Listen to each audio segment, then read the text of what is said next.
We hear people talking about the two that you always hear is Jehovah Jireh and Jehovah Rapha, but there's a long list of names from God. And we've got to learn how to uh, call on God as we need him in that moment.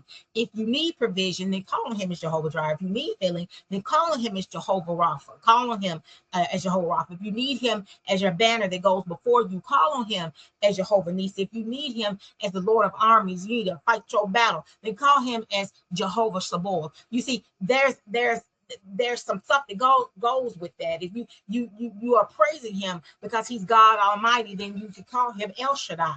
So we've got to recognize who God is, and we've got to be sure that we seek him as he is. We've got to get an intimate relationship with him and not just have this superficial thing and put up this barrier, because that's what so many of us have done. We have not allowed God to permeate every area of our being, permeate every area of our heart, to prick those places in our heart that may not be as vulnerable as they need to be, because he may need a piece of you to be vulnerable, not for the other people, but he needs for some spaces and places within you to be vulnerable so he can get in there.